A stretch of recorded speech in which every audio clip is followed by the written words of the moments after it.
Viewer discretion is advised.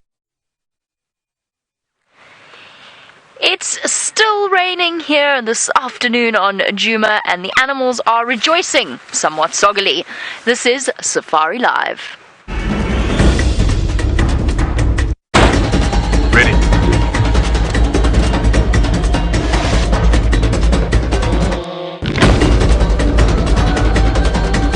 Standing by.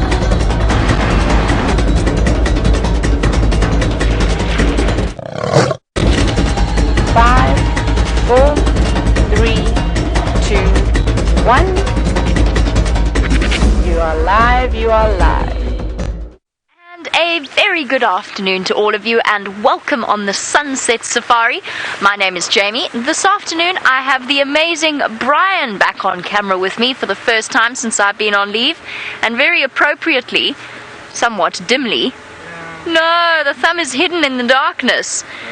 Oh well, the thumb is cloud-themed, am I right, Brian? It is a storm cloud, because we've had some massive storms over Djuma in the last few days.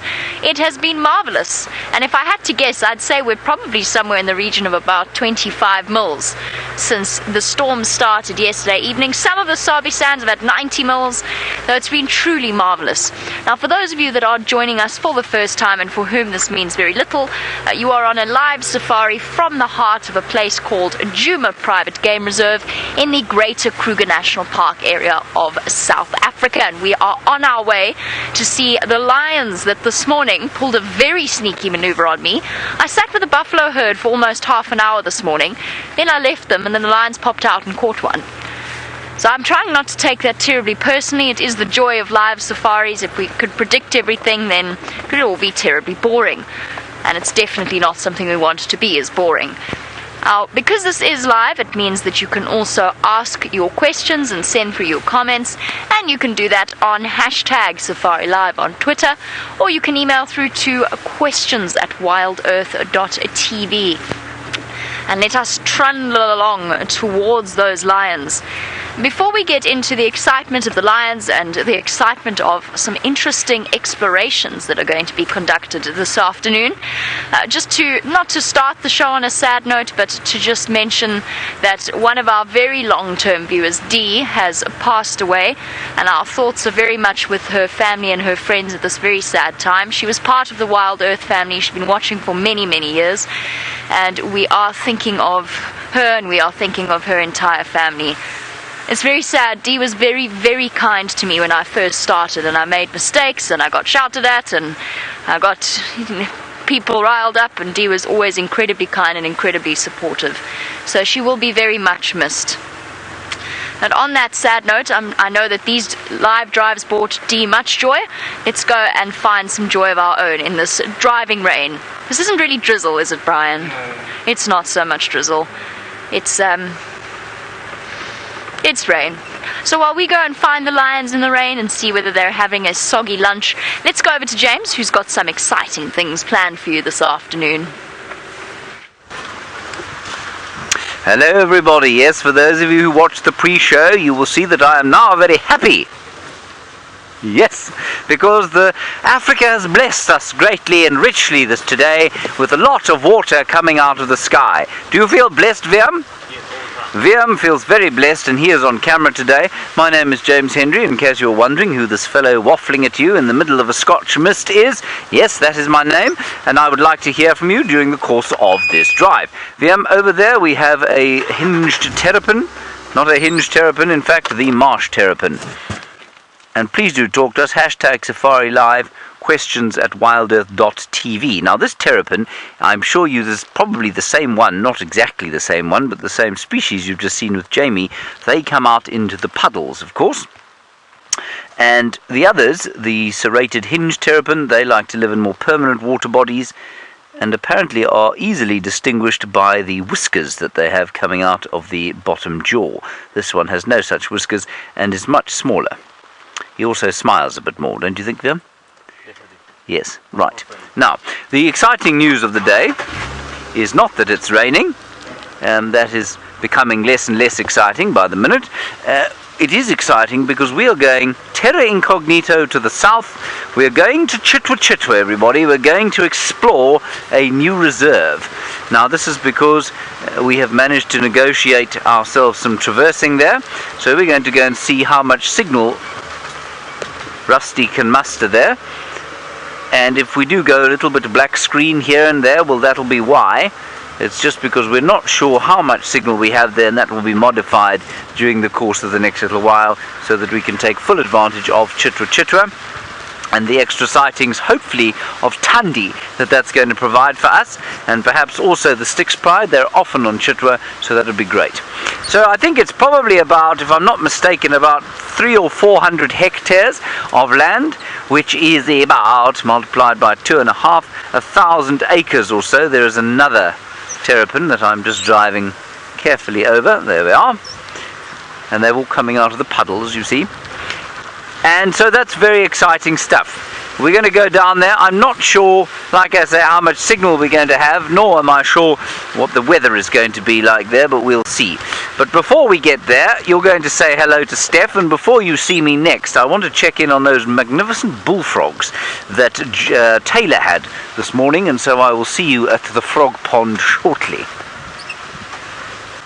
Yes, hello and welcome to the tent, and Stefan Winterboer, if it's the first time that I'm saying hello to all of you. Yes, and normally I am out in the bush on a walk, but today the rain has kept me indoors and in James's office, as you see right here. Now, I must be honest with you, these tents, if it's the first time you're joining us at least anyway, these sort of, this tent environment when I'm in, gives us the opportunity to discuss various topics. It also gives us the opportunity to use some kit that I have here, this wonderful microscope that you see over here, giving us this beautiful picture of this beetle, which I will go into more detail later on. It also gives us an opportunity for me to discuss some topics with you, to use my books, and I've brought with a couple of things that I've been wanting to show you.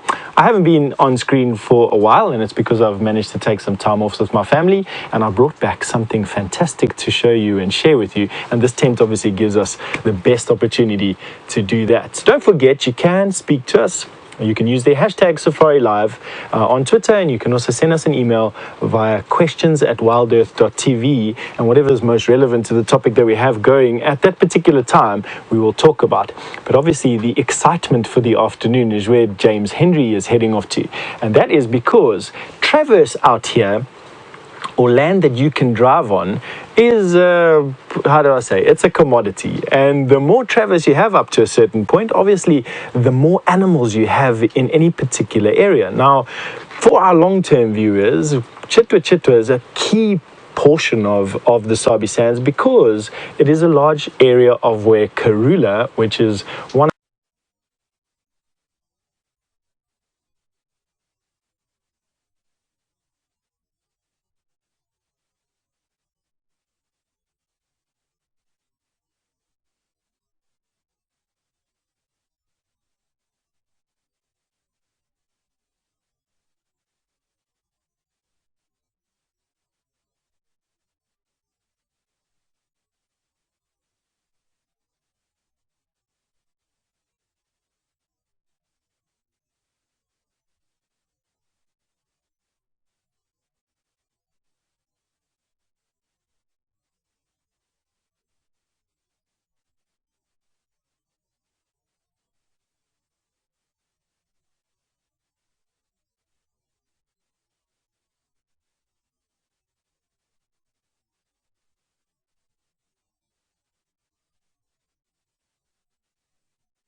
against other female leopard. And Karula shares Djuma and Cheetah and a little bit of a place called Hoffman's down to our sort of south, really. I can even show you. Let's see if I can draw it. I'm not good as James at his drawing maps. In actual fact, I battle to draw full stops. So I'm going to try and draw you Djuma, which is roughly this shape. Then we have Cheetah Plain. So let me do this for you. Djuma, Cheetah Plains, and then we have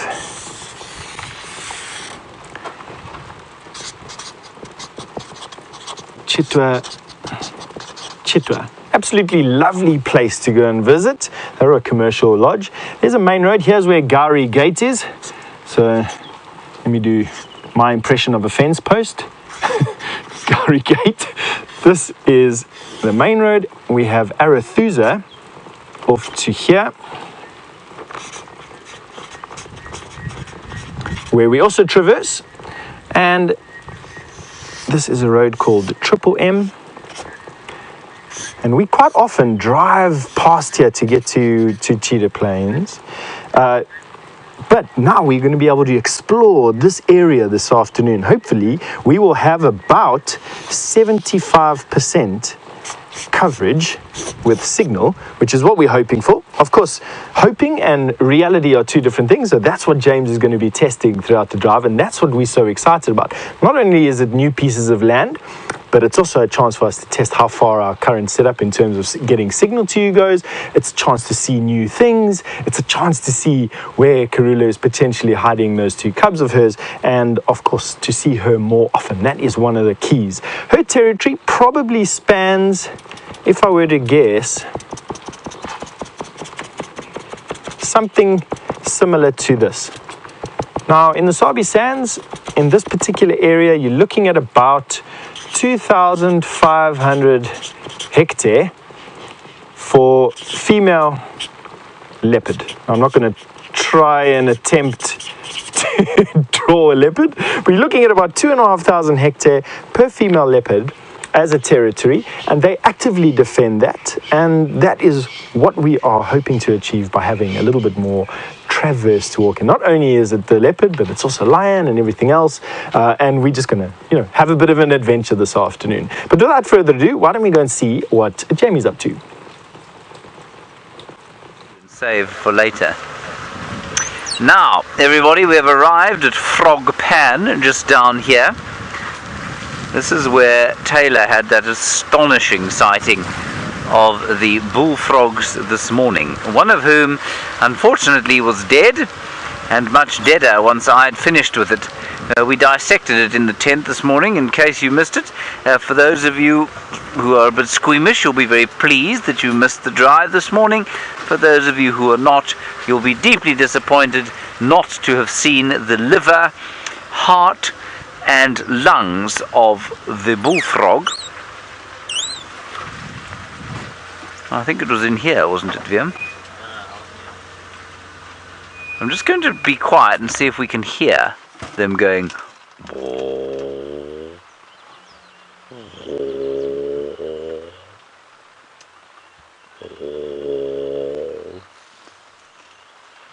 No. Their love seems to have been satiated, Viam. Anyway, it was a great frenzy of mating going on, everybody.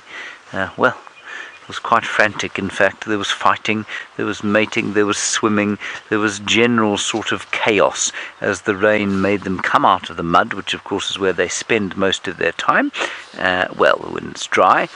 And, well, yes, there was just an enormous amount of activity. Now that seems to have dissipated. Oh well. I have to confess, I don't think that she looks like she's loving the rain, does she, Brian? In fact, she looks a little bit miserable, to be completely... Oh, hold on. This rain is so loud. Can you hear it over that, Brian? A little bit. The rain is pattering solidly on the roof, so you can't actually hear her contact calling. And interestingly enough, this is exactly how we left her this morning at the end of our sunrise safari. So one of our lovely Nkuhuma Lionesses has caught a buffalo all by herself, done all of the hard work, and her family are just not interested in this whole deal. So sorry everybody, I know the sound of the rain is overwhelming. I was hoping that you could hear the lioness, but unfortunately it doesn't look as though that's going to be possible this afternoon, with the heavy raindrops falling from the tree above us. So, our Nkuhuma Lioness still on her own, despite the fact that she's probably been contact calling since we left her this morning. I don't know where the rest of the pride are. I assume they're somewhere on Buffelshoek. Wherever they are, they're obviously not close enough to hear her, whilst they presumably would have come running. Now, this morning I wondered whether or not perhaps they had chased separate buffalo, so started the hunt together and then perhaps got separated in that way, and maybe some other lionesses were successful off to the north. Oh, shame. She must have been doing this all day. She's calling and calling and calling. I know that a group of females was found on Torchwood, but I have no idea whether or not that would be the rest of the Nkuhuma pride. My instinct says not, but it's impossible to say for sure. So Torchwood is the property to the east of where we are. Either way, we've got one very lonely lioness, calling, and sheltering as much as one possibly can underneath the boughs of a bush willow tree, trying to hide away from the rain.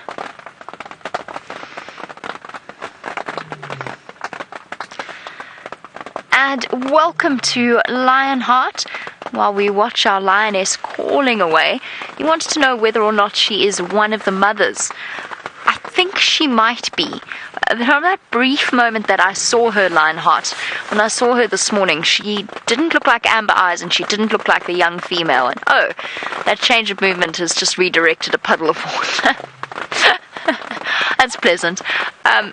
She didn't look like Amber Eyes and she didn't look like the young female, which probably suggests that it is in fact one of the females with the cubs, because there's only 5 lionesses, 3 of them do have cubs.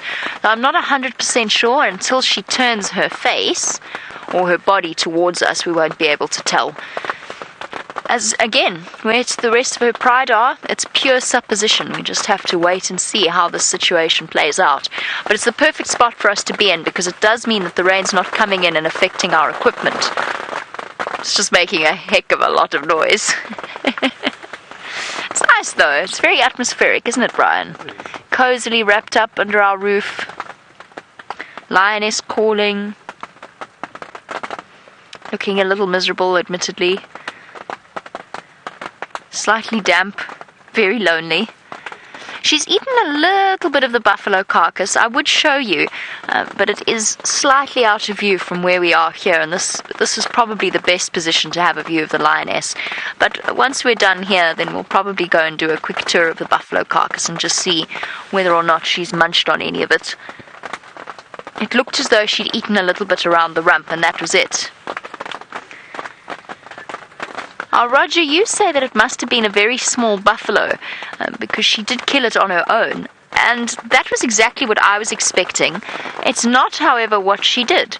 It looks as though she's caught an almost adult female buffalo, and by almost adult I mean it's a sub-adult, but it's almost 2 years old, I would guess, from what I've seen of the size of the carcass, or the size of the kill. So it's not as small as I was expecting, which means that it was probably quite a dramatic kill. And she probably had to work quite hard to do it, because it definitely would weigh more than her. Shame, girl. This is the equivalent of 15 missed calls from your mom. Her trying to call like this.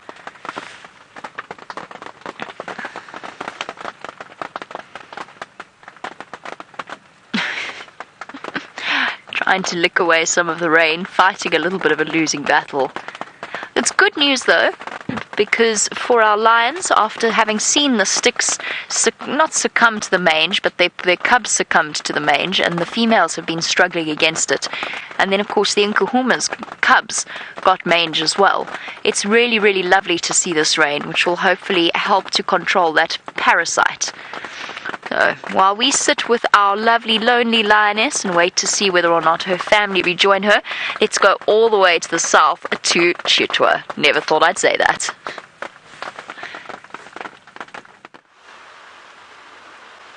Victory, victory, victory.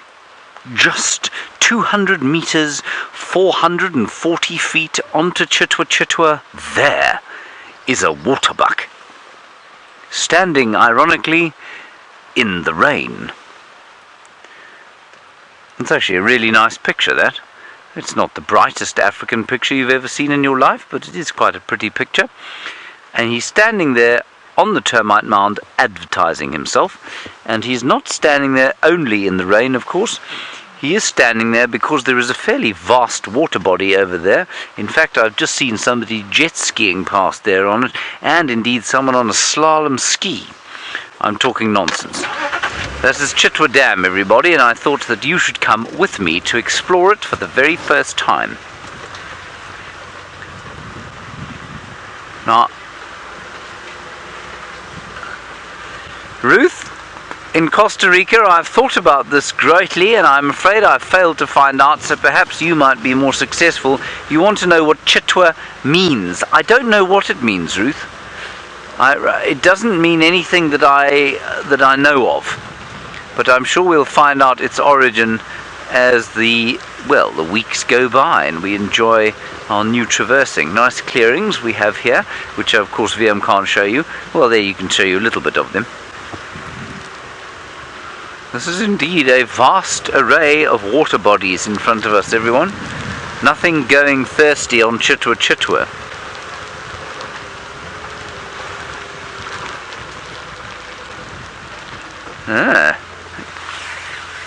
Right. Karen, you're wanting to relive a memory, which we'll do for you now. There, on those trees, Vyumpi, are two rather scraggly and wet-looking little bee-eaters.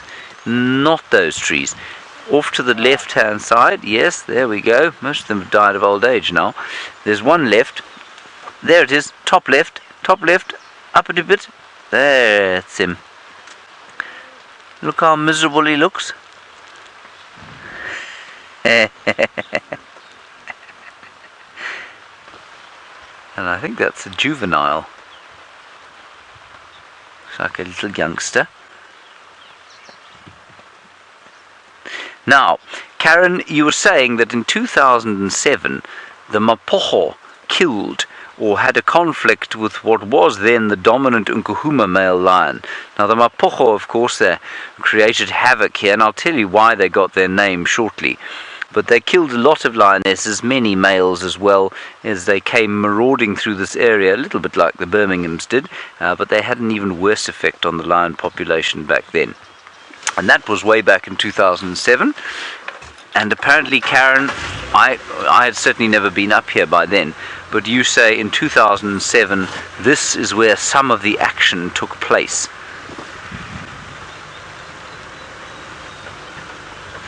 Now, in case you're wondering, while we just ease our way up towards the dam wall, the Mapocho, I believe, got their name from a security company known as Mapocho Amatamacha. And Mapocho Amatamacha were known for using, shall we say, extra-legal means to get information out of people they suspected of doing nasty things. So they were, they were fairly heavy-going. And that's why the Mapocho got their name. Apparently our signal is a bit low here, and that is not too surprising. So if we do lose you, I apologize. But this, everyone, is Cheetah Dam. Now, after so much rain, I don't know what the rules are on Cheetah yet. We're not usually supposed to drive over dam walls, so I'm not going to drive over this wall. What I am going to do, while VM shows you the scene, is consult a map.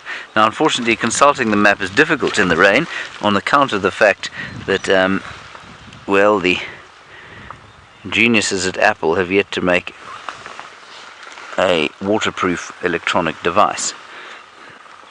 Right, come on. There we go. James, you're wondering about river systems and if there are any here.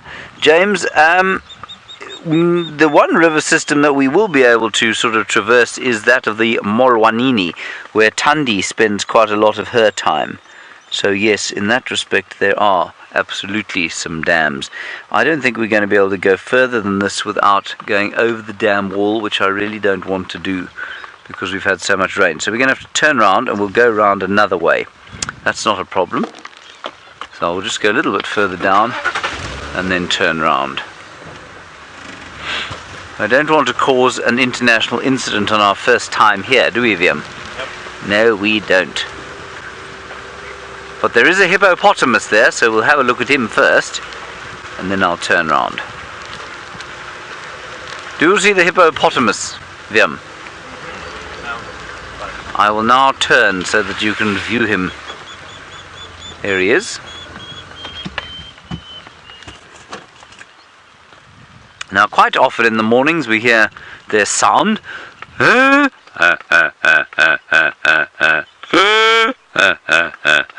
this is where it's coming from. Cheetah Dam. Very nice. Egyptian geese. Oh, successful parents. Look at those goslings. They've done really well. Dan, you're wondering about those hippo and whether they'll come out in this glorious African blessing. Dan, they do sometimes, not always, but when it is cool, yes, you'll sort of guess that they would come out and take less time in the water would be absolutely correct. That's quite a sweet little scene. Obviously some fairly competent Egyptian goose parents here. 2 in twin dams, lost all 7 of their little goslings within sort of 2 days. The ones at the hopeless parents at Buffelshoek Dam, I don't think they've had any. There are actually 2 groups here. You noticed that, didn't you? That's one group there, and then off to the right-hand side there's another group.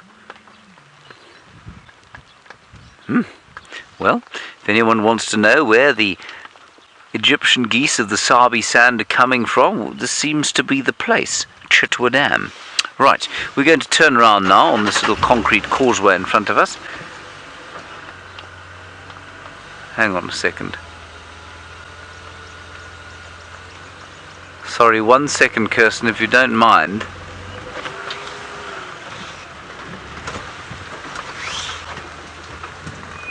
I'd love to show you what I'm looking at, but we can't turn the camera there.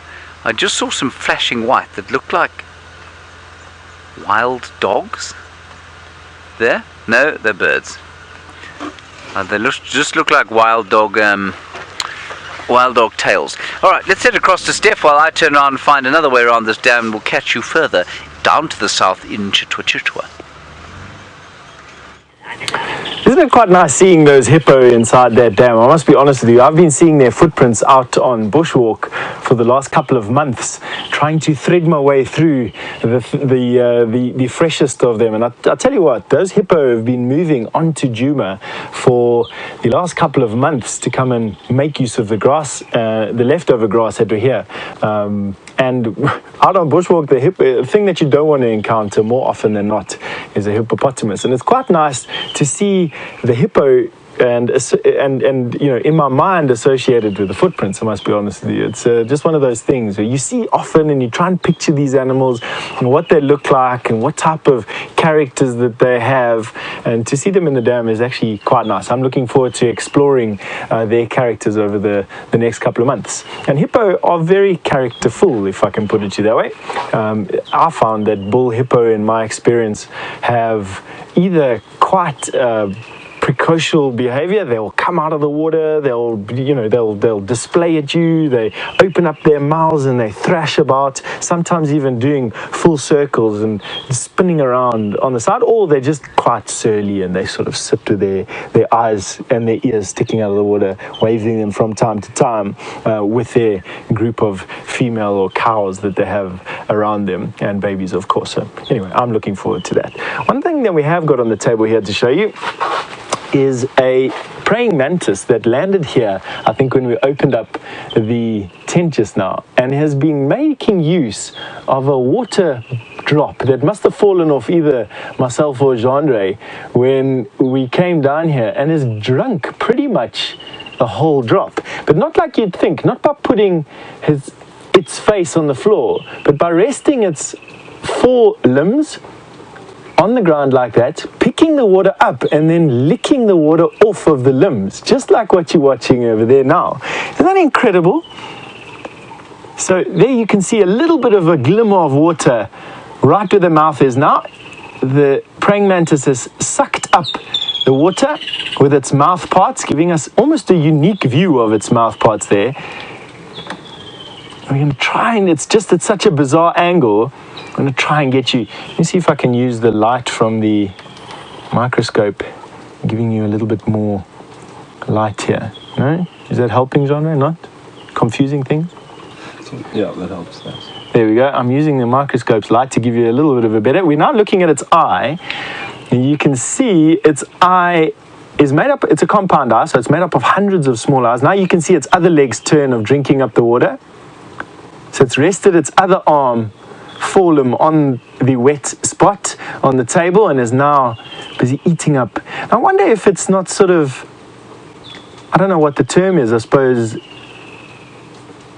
no, I don't want to say hydrophobic, because it is, it could be hydrophobic, and then the water is drawn up into the forelimb and then it licks it off. There's no hairs on that limb. I just found that, and right up to the elbow, so another exact copy of what it was doing on the right-hand side limb. It also gives us a unique view of how that limb is structured, and you can see those claspers, heavily muscled, comparatively speaking, to the legs just behind it, able to close that front 2 segments with vicious force, and then also to hold whatever insect they've got in it at a bit of a distance. There we go. Now it's cleaning itself, cleaning its eye off. I wonder if it's not rubbing any sort of moisture that's gathered on the eye off. And you can see big eye, big compound eye, licking off again. There you go, rubbing, very definitely rubbing moisture that's maybe collecting on that eye. There you go, definitely rubbing that off, licking off that moisture. This is just such a special sighting, everybody. I mean, it's not every day that we get to see such a relaxed praying mantis.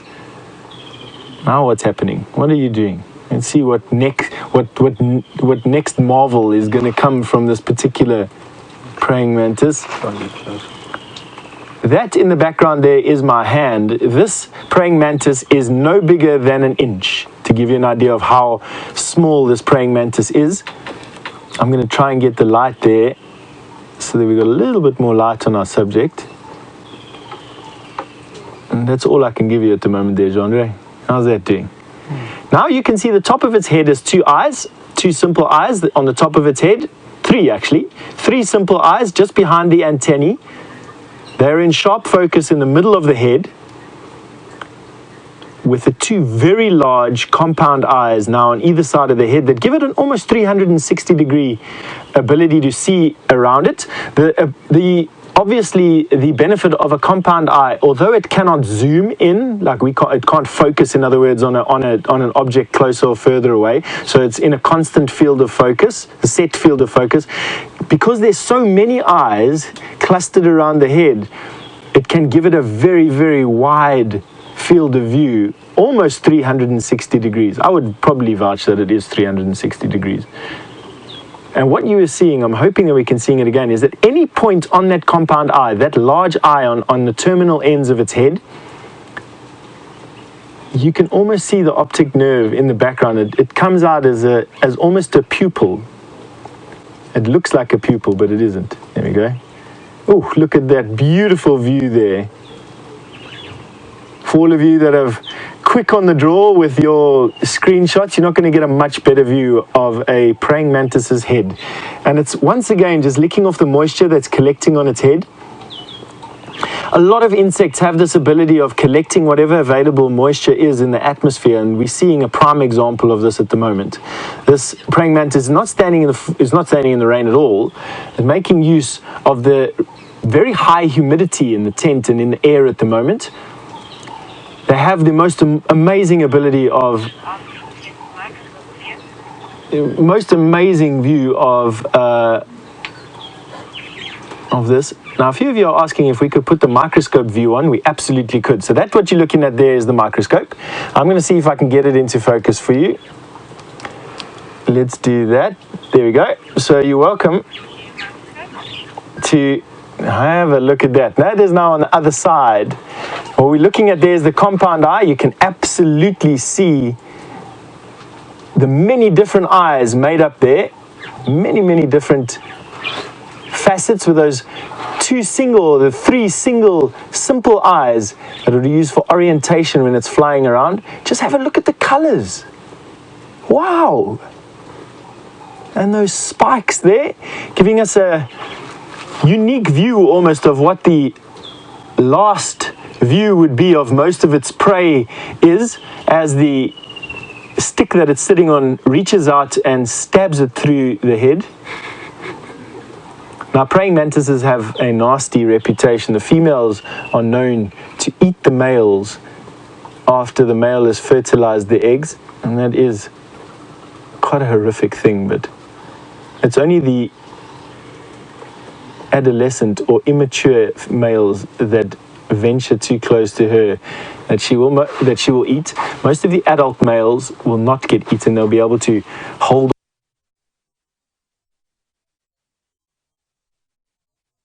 once again just eating. And I never noticed, at the angle that I'm at, I do not notice the blue eyes that she has at the moment. I don't know if it's just a reflection of the light. It might just be off of the actual praying mantis's body, just its panels. You might find that the light coming off of this microscope is reflecting, or refracting at least. Oh, that is just absolutely fantastic. Fetching some more water. I'm trying to see if I can actually see the water or if it's just cleaning itself. Quite often they get fungal infections on their exoskeleton, which is made up of a substance called calcium carbonate, or chitin, CHITEN, I think is what it is called. And they get fungal infections on that they need to be quite diligent at in keeping clean. I think it's actually drinking. But who knows? There it's giving us another beautiful view of those very complex mouth parts.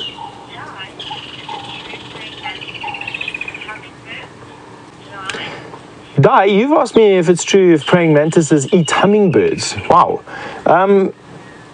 I don't know it to be true myself, Di, but let me say this, that hummingbirds are some of the smallest birds on the face of the planet. The bee hummingbird is the smallest bird on the face of the planet, and much smaller than some beetles that we have living out here.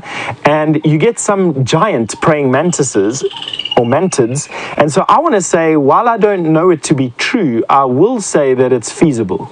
And so absolutely feasible that a praying mantid would be able to catch a hummingbird, absolutely, and very, very, very, very, plausible. So yes, although I don't know it to be true myself. Isn't that just absolutely incredible? There you can actually see the color of the praying mantid itself. It's very close to being the same color as the desk, totally opposite to what you were just having a look at over there, where the actual lights shining blue, not the same color as the lights here. You can see that the lights that are inside this is actually a white light, or as white as what I can see at least anyway, and not coming out blue at all, but quite obviously reflecting blue off of the face of the mantid itself. It's just been the most fascinating time with this praying mantis, I must be honest with you. But way down to our south is a man that is busy exploring something that I'm sure you're wanting to find out about how it's going over there. And James Henry is looking forward to giving you an update, and me as well. I'm going to be watching it on the screen over here. Very excited. So off you go to James, and we'll catch up with you in a little bit.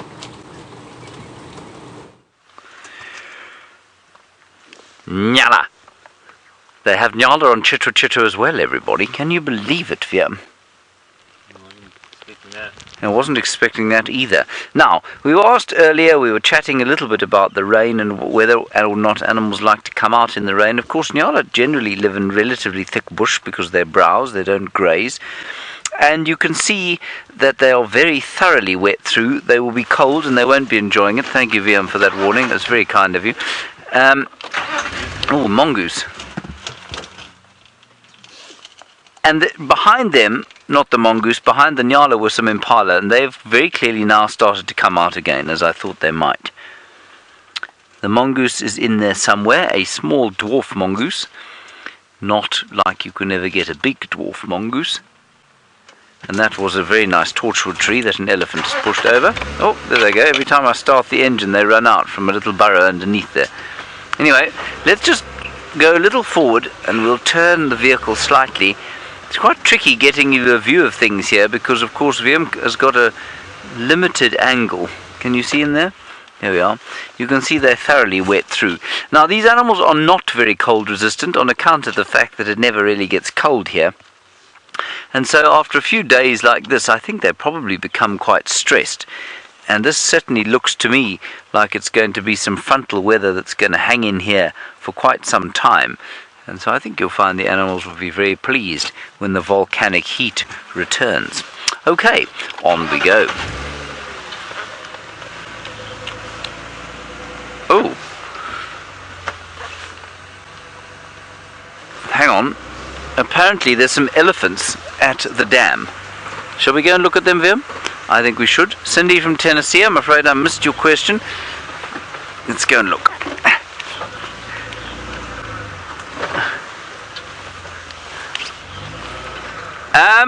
Cindy from Tennessee, you're wondering if there are any plains here where we might be able to see some cheetah. Cindy, I don't think so, no. The best place to see the cheetah are the places that we go on cheetah plains. Those are definitely the most obvious ones that we can go to. There's some monkeys. Where are they, Vim? Will we get a view? We can get a view. Everything's happening now. Everything's popping out here. I'm just turning down the game drive radio, which is exploding in my ear. Stef drew you the map, obviously, and so you can see that although this is a new area, it's not large, and because it isn't large, it's very similar, and it's obviously contiguous with Cheetah Plains to the eastern side and then kind of on the corner of Djuma. So it's very much similar landscape to the landscape that we have everywhere else. It's this open Combretum woodland. And so it's not ideal cheetah habitat, and that's why those two cheetah that we see here is almost universally the same two males go onto the Gabbro Plains in the north of Buffelshoek and then into Manyeleti, and then they turn around, they come south again down into Cheetah Plains. So I've just heard there are some elephants at Chitwa Dam where we just were, so I think it's worth going there just to see what it looks like with elephants in it. Have it. Helps me, of course, find what's going on here. Now, our signal's not getting good. Let's head across to Stef, and I'll see you at the dam. Isn't it so exciting to be able to drive around with Brent? I just want to switch off over here. It's very exciting to drive around with James. Excuse me, what am I saying over there? Isn't it so exciting to drive around with James at Chitwa? And of course, the signal, we don't quite know where we're getting the signal to, so that's what happened right there, is James got to the edge of an area we've got coverage with our antennae, and before he went completely away from you, they sent you over to me, which is a good thing, because this praying mantis is still busy here, but that's not what I want to show you. What I do want to show you is this very colorful screen that you've got over here. This is a jewel beetle, one of my favorite beetles out here. And this here is, well, what you're having a look at over there on the right-hand side of the screen is beetles have got four wings, like a lot of insects do. And what you're having a look at on the right-hand side of the screen is the front two wings, called the elytra, which in beetles are very hard and used as a protective layer, basically to help shield the softer underbody. And underneath it on the left-hand side, you start to see the wing, which is underneath that elytra. And then you got the abdomen, which is so brilliantly colored in this emeraldy color. This is, well, and also the fact that it's called an emerald jewel beetle, going from blue green up there through gold and eventually into scarlet and red towards the bottom of this abdomen. And these hard elytra, which is what you're seeing over there, that is the elytra, that's the covering, the hard covering. Excuse my shaky hand. And then we've got the wing. So these are the soft wings, the ones that they fly with, the ones that they beat up and down and fly with. And then you've got the abdomen over here, which is just such a fantastic color, to a point where the jewel beetles have been used in jewelry almost all over the world at some point or another, and obviously before synthetic means were made to reproduce this particular type of jewelry. But here is the size of this particular jewel beetle. You can see that it's not very big at all, but they would have hung it to a degree or another from some beads on the middle of the shirts, and as it caught the sun, you can see how it would have refracted those colors and look absolutely fantastic. So there where it gets its common name, the jewel beetle, from, and you can see how it catches the light over there as I roll it from side to side there. A very good looking piece of jewelry, and I'm very glad that my fingernails are clean. Right, I think on that note, why don't we send you over to Jamie, who is sitting with that lioness. So while Stef bejewels himself with the various insects that he can find in this particular area, our lovely lioness has decided to take a break from her almost constant calling and to enjoy a little bit of a nap. She's calmed down. She's been shuffling around the entire time that we've been with her, trying to find a nice comfortable spot underneath the tree and really just looking a little bit discomforted. But what she did do at one point was roll over onto her back and give me a nice view of her distended nipples. So it's definitely one of our mothers. It's definitely one of our three mothers, one of the youngest of, because the three Nkuhuma mothers that we have, the one is the eldest female from the Nkuhuma pride, the other two are much younger than her, and this is one of the younger lionesses. What I think has happened, because I've just heard that lions have killed a buffalo all the way on the Buffelshoek Kruger National Park boundary, so that's very, very far away from here. And I think that our theory was correct. I think that they started out hunting these buffalo together, and she managed to catch this one, and for some reason something got confused. Some messages got confused. She didn't realize, they didn't realize, and they chased those buffalo all the way to the Kruger National Park boundary, and that's why they can't hear her. She's up again. That's why they can't hear her calls. They're too far away. I mean, the Kruger Buffelshoek boundary from where we are is a good 3 miles away, if I had to roughly guess at a distance. I don't know exactly where they are on that boundary, but it is not close at all, no matter where they are. So that's where the rest of the pride is, and she's just become separated from them. And the fact that those lions have a buffalo kill, and I'm just waiting for Andrew to confirm it. He's on his way there along with Ephraim. I'm just waiting for them to confirm that that pride is the Nkuhumas, and then perhaps we'll have an answer as to where the rest of them are. Shame, girl. I wonder how she's feeling. I always wonder this sort of, in this situation. Does a lioness feel nervous? Does she feel slightly panicked or concerned? Is it a bit like losing your family in a grocery store, perhaps? I'm not quite sure where they've gone. Oh, look at those claws. Making sure that the sheaths and the skin around them are nice and clean, so that she doesn't have any bother with them. They don't get stuck or jammed in any way, which can happen if she didn't do that. And back in, giving us a beautiful view of the way that the tendons and the muscles work in conjunction with those claw sheaths. Calling again. She's probably been doing this all day. Now, I'm going to stick it out because I'm hoping for scenes of a reunion between our lioness and the rest of her pride. But while we wait, let's go over to James, who's found the pachyderms of Cheetah.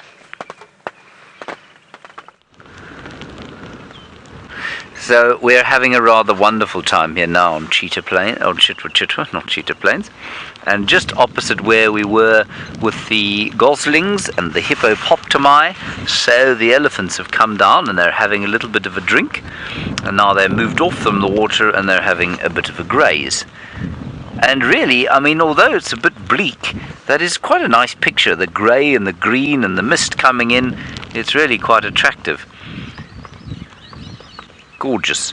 Some white-faced whistling ducks you may have heard coming in over the top. That's very nice. We would show them to you. Unfortunately, that is not going to be possible on account of the fact that Viam cannot swing the camera to the side. For then all you will see is his little tent.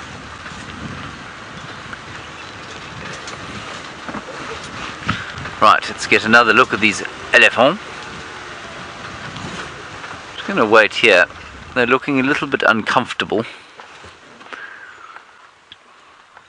Something's made them very upset.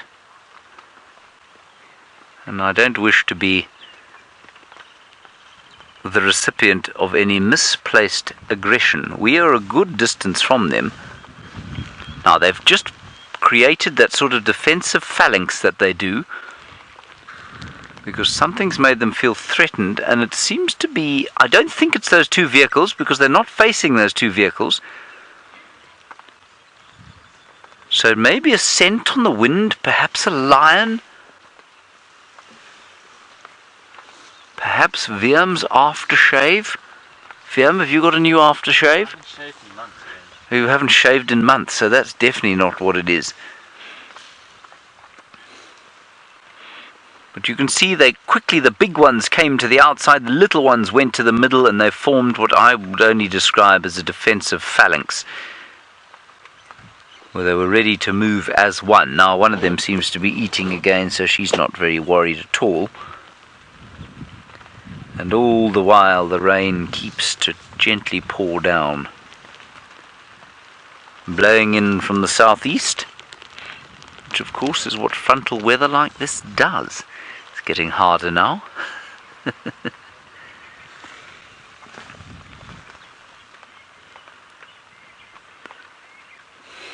Beautiful.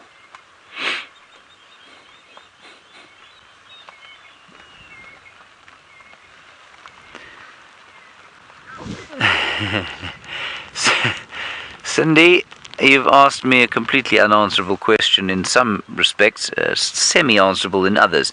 You say, why do some of these lodges have double-barreled names like Chitwa Chitwa, Mala Mala, Sabi Sabi? Well, the answer is, for Mala Mala, well, Mala Mala means a sable antelope. I'm also not entirely sure that that's necessarily true, because I know that Shimpalampala is actually the Shangaan name for a sable antelope. But why it is that Chitwa Chitwa is two of them, I'm not sure. We've just found out from Judy H that Chitwa Chitwa is called such after a giraffe that was a very fond, well, honorary member of the Brunk family, and they own, or certainly did own, I think they still do, yes they do, they still own this reserve, and so that's why it's called Chitwa Chitwa. I'm not sure if the giraffe's name was Chitwa times 2 or just one Chitwa. Anyway, that's why they have the name. Mala Mala, well, that just means sable antelope. And as for the others, I don't really know. Sabi Sabi, I'm not sure.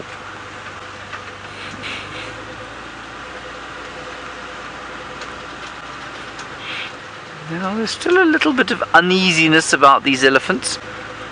I will get into a position where we can look at them now.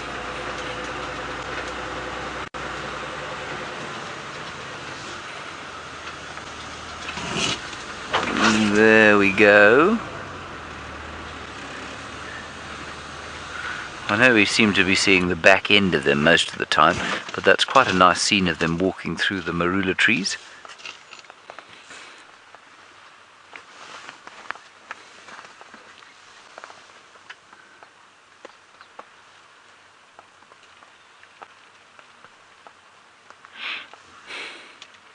And I can hear some impala alarm calling. That's interesting. Not too far to the south of where we are now. They're fighting. It's males fighting. It's not in fact an alarm call. For those of you who are wondering, I often think that we should explain this perhaps more than we do. An alarm call is the sound an animal makes when it sees a predator that might want to eat it. And Nyala and Impala and Kudu, the most obvious ones that do that.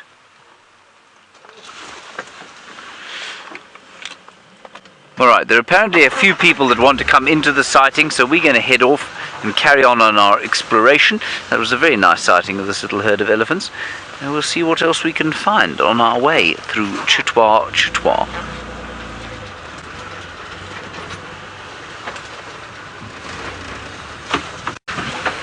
What was that, Vim? It was a stick that hit me in the leg. Alright, let's head back to Jamie while we continue down to the side. We had such a beautiful view of her eye a second ago. Come on, girl. Don't turn away completely. There we go. Gives you an idea as to just how damp she truly is. And still calling. Another deep, bassy sound. It's an interesting thing that she doesn't abandon the carcass. I think she will end up doing that. I think eventually she's going to have to leave this kill and go off in search of the rest of the pride. Because I don't think that they're going to come to her. Which means that she's gone through all of that investment and that effort for not for nothing, because she has had a little bit to feed off, but essentially for nothing. She hasn't had a chance to share it with the rest of them. She hasn't had a chance to share it with her cubs. And she's got to make a decision about what she's going to do over the next few hours.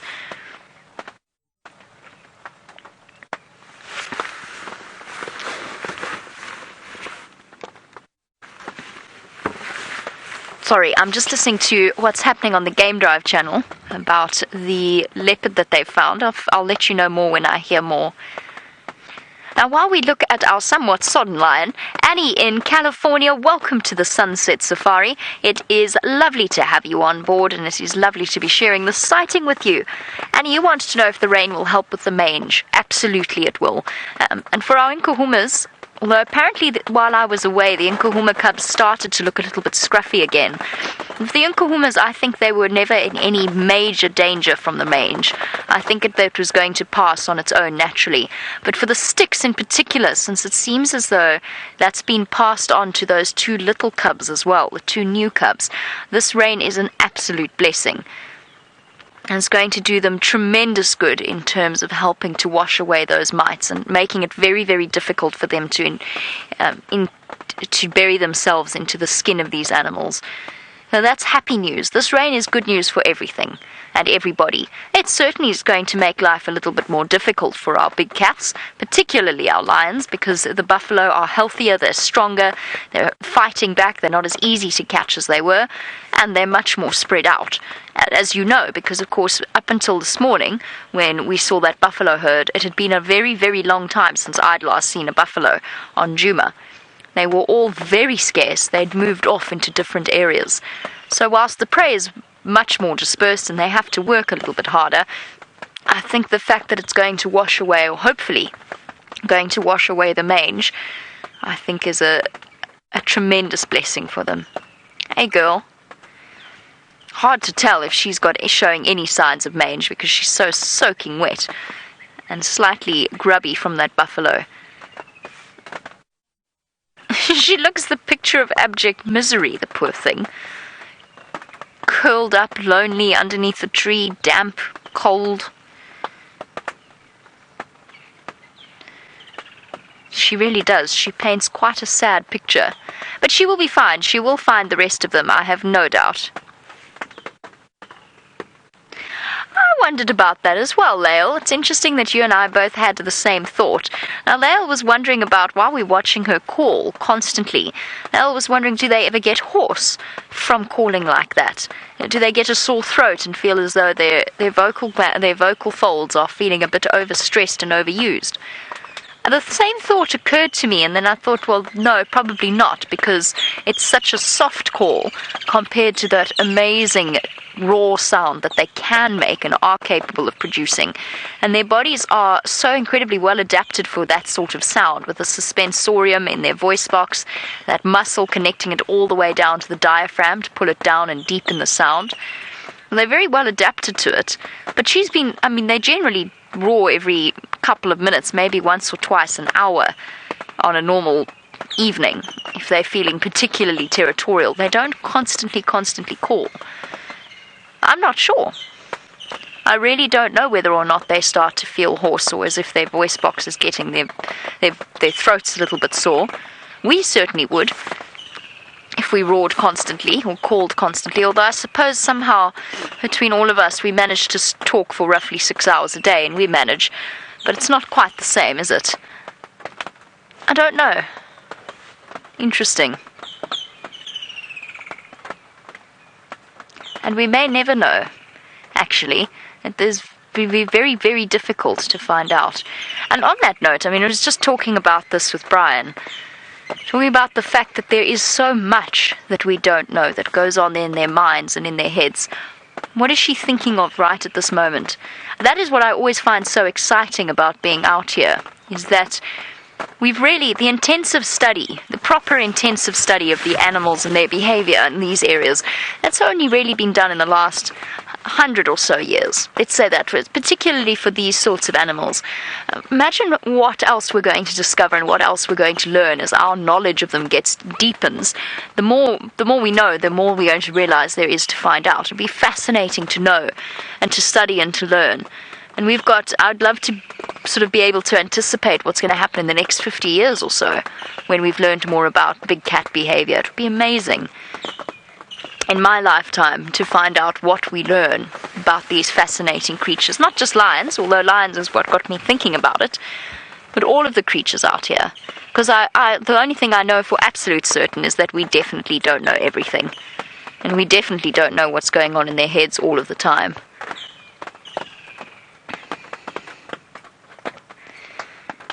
Well, at the moment, not much seems to be happening in the mind of our lioness, and I'm sure you're all very excited to join James in his exploration of Cheetah. Let's go and see what else he's found for you.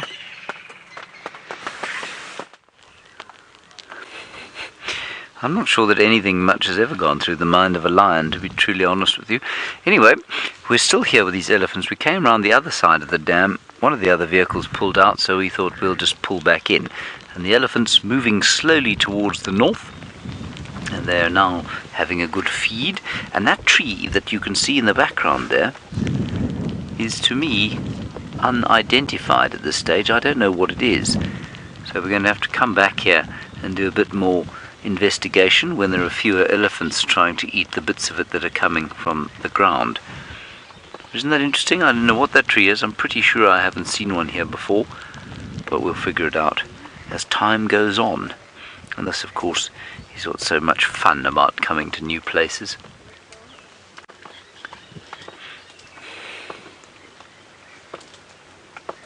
Beautiful elephant herd, completely relaxed. It's been walking around vehicles all the time. And I don't know what freaked it out earlier on. I really don't. There was something that just made them smell, and they got very upset about something anyway. Now they're completely relaxed, and there's a very little one that's going to cross the road fairly soon. We'll have a look when it does, but in the meantime, as that one feeds on a plant that VM was saying does nothing eat this stuff, and it doesn't seem that there is much that eats the weeds growing inside this clearing. Sorry about that. Hi there. How's it going? Good, thanks. Just saying hello to new, hopefully, friends.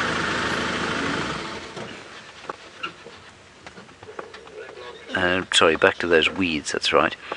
And VM was just saying that he didn't think anything eats them, and very few do. You can see the elephants, although this is a sort of clearing filled with what looks like pretty good greenery, they're being pretty picky about what they eat out of it. They're not eating most of that stuff.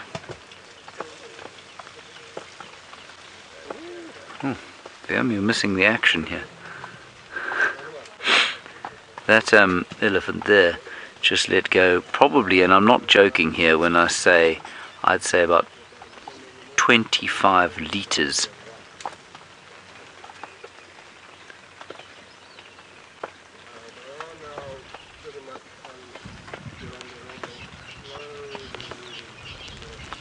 Okay, I think we may have been creating something of an issue here. I think we might be not supposed to be here. I think there are a few people trying to get into the sighting. Anyway, we can't go anywhere. We have to go past down this way, so we're just going to wait here until they've moved off. Donna, you say it's so nice to spend time with elephants again. It is extremely exciting to be with them again.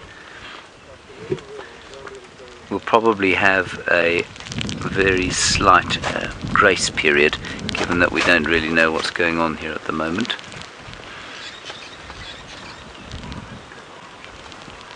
But let's just enjoy them. Donna, yeah, it's so great to see elephants again, isn't it? Even if it is in the driving rain, I'm sure your picture, just to give you an impression of what the atmosphere is like, it is windy. You can hear the flapping of Wiem's little home, and you can hear the pattering of the rain maybe, and there is quite a lot of sort of wind and rustling of leaves. I can feel the rain hitting the side of my face. And you can see the elephants much darker than they would be normally because they're so wet. And interestingly, elephants do not have waterproof skin, which I think is quite a fascinating fact. And so while I'm not sure what that means if it's raining, I don't think it means they become waterlogged, but it probably cools them down quite a lot. A very obvious square head there of a cow. That's quite a nice example of it.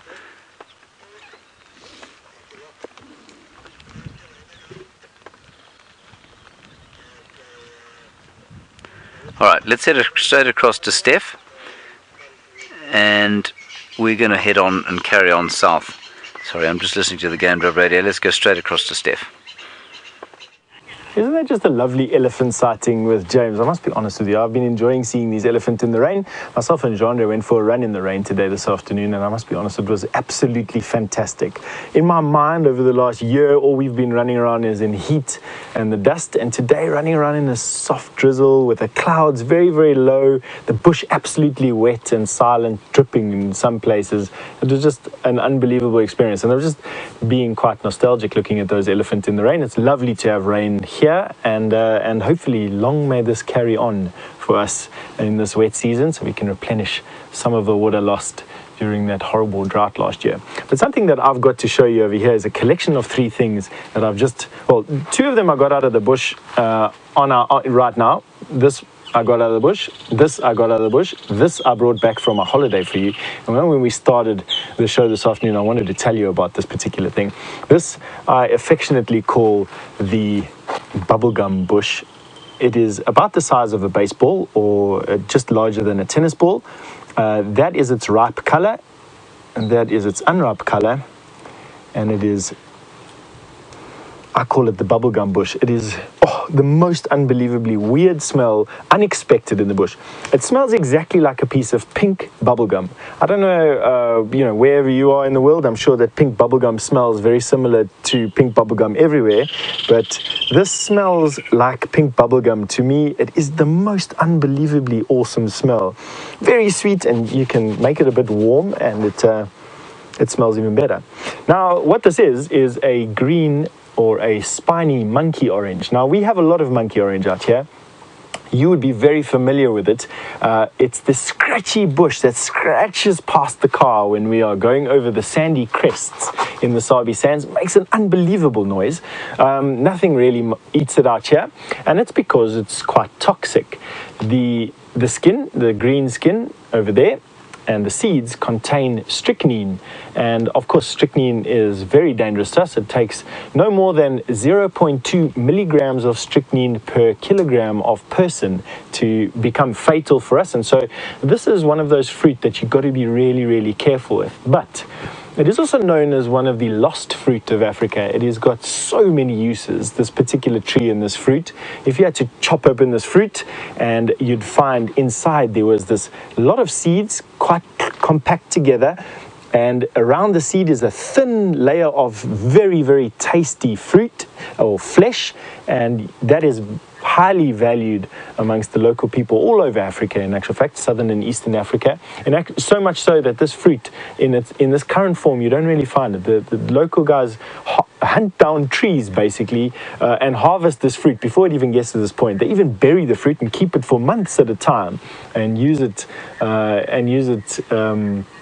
as food. The empty gourds, which are quite woody, as you can maybe hear, quite woody, are used as decorative pieces in homes, and also are made into musical instruments as well.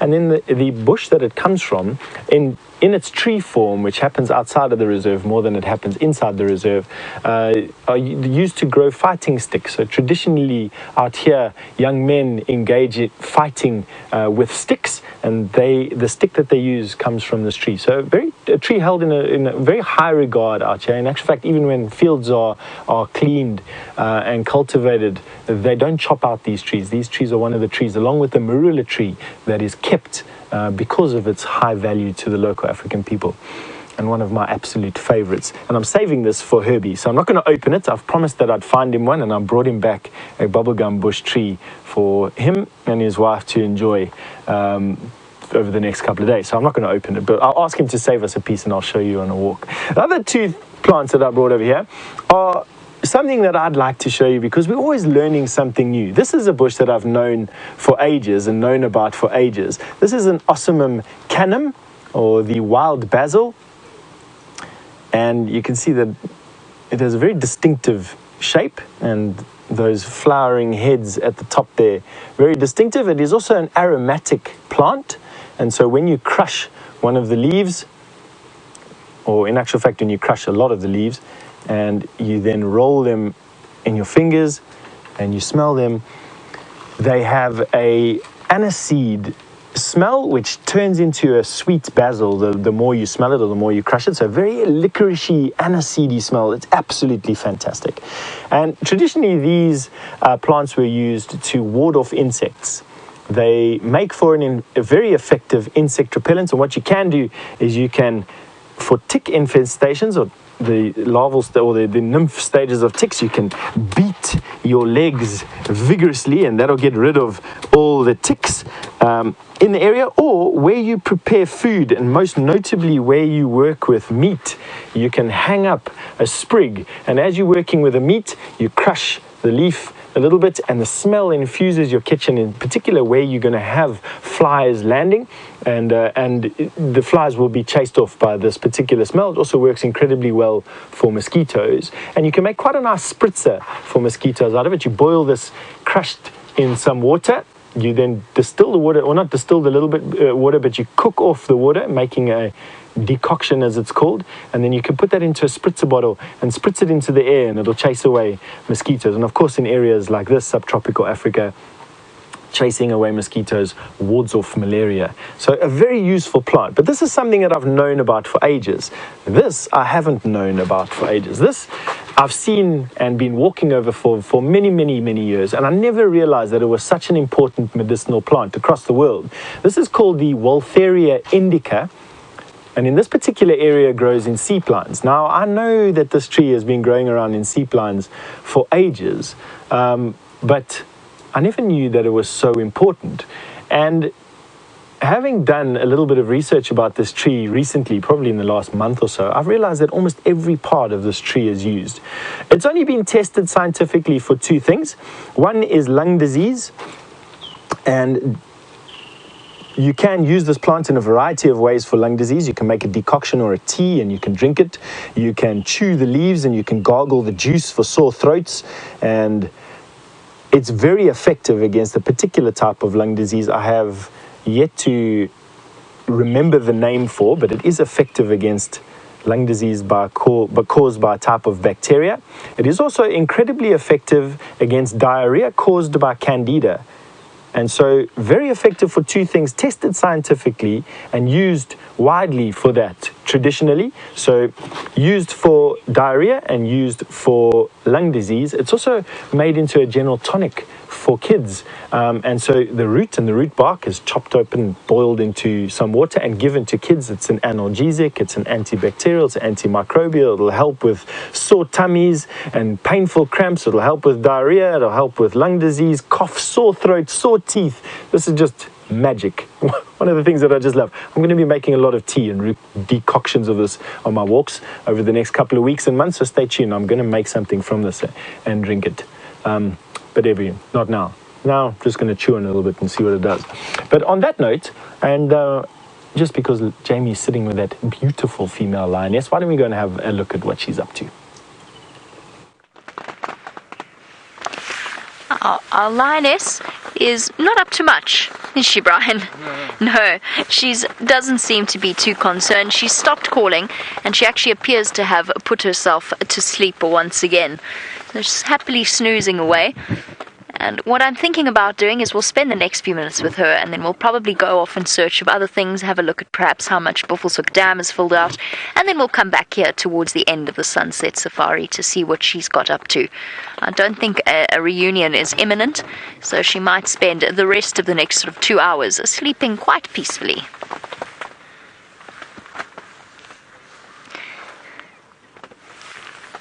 Now, Kat in Tampa, you want to know while our lioness sleeps peacefully, and I think it's probably a very pertinent question whether or not this rain will make it hard for her to find the rest of the pride. Perhaps with this rain it will have washed away their scent. Yes, it will be. I think it will make it a little bit more difficult, but I do think that once night falls, she'll start calling a little bit louder and redoubling her efforts to try and find them, and hopefully they will start to respond to her. So we know from experience just how loud these cats can truly be when they want to be. So I think she will roar eventually, and she will find them by sound more than anything else. And who knows? I mean, who knows exactly how strong their sense of smell is? I would suggest that, yes, you're probably right. It's probably washed away their scent completely. And so I think it might make it a bit more difficult, but I'm not worried about her. We've seen these over the course of the weeks, months, and years that we've watched these lions, or you've watched these lions. You will have seen them go separate and then come back together again, separate, come back together again. And particularly when the Birmingham boys came in, of course. And for new viewers, essentially these lionesses went through, as is natural, a time of great upset when the previous males of this area, the Matimba males, were overthrown by a group of young males called the Birmingham boys. And in that whole process, the Birmingham boys, being young and pumped full of testosterone and aggression, they actually ended up killing a few members of the Nkuhuma pride. And as a result, our Nkuhumas were running scared for ages. We'd see them in twos, sometimes threes. They were always separate from each other. One of the lionesses had two, not cubs, but sort of two youngish females with her, one of whom is now the youngest member of the Nkuhuma pride. The other, unfortunately, was killed by the Birmingham boys. And she seemed to be the one that was running scared the most, trying to get away from the Birmingham boys because her cubs or her sub-adults were just at that age where they were still under threat from the Birminghams. Just at that wrong age. And of course Junior was a complicating factor as well. Junior was the young male that was with them at the time. And they became completely split up. I mean, really completely split up. We had no idea half the time where half the pride was. And they always somehow managed to find each other once again and come back together once again. And it's been so nice to see them settled and comfortable now in their sort of pride dynamics in the area that they're in. Safe and secure in the knowledge that the Birmingham boys are now established. Hopefully, I mean, fingers crossed, they should be. They're established, and they've got some space to move around. Right, I need to do some shuffling so that I can... Okay, I'm going to do some shuffling so that I can move out of everybody's way. We've been monopolizing the best view here, and there are other vehicles that want to come in and have a look at her, and this is essentially the only place that you can really see her. The other places, she's completely hidden underneath the bush. So I think what we'll do is we'll leave her for now. Oh, hold on, Mr. Ephraim. I'm just going to pull out so you can take the spot. Sorry. Trying to find my Game Drive radio underneath all of the paraphernalia that is down here is an interesting experience.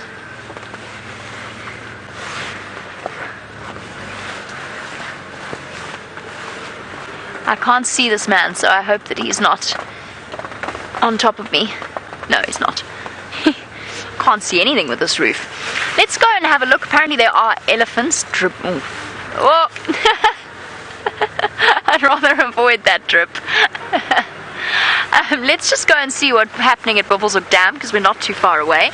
And then we'll come back a little bit later and see what's happening with this lioness. Hi. What is your name? Jamie. Jamie, Hi. Thank you. No problem. Enjoy. I didn't realize there were two ladies doing this. There are 2 ladies. Yes, I've just been on leave. Okay. Cool. Alright, hi everybody. Enjoy. She's been calling constantly, so it's quite a nice sighting. Cheers, guys. Bye.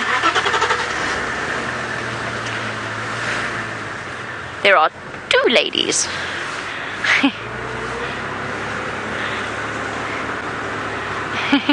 So while I attempt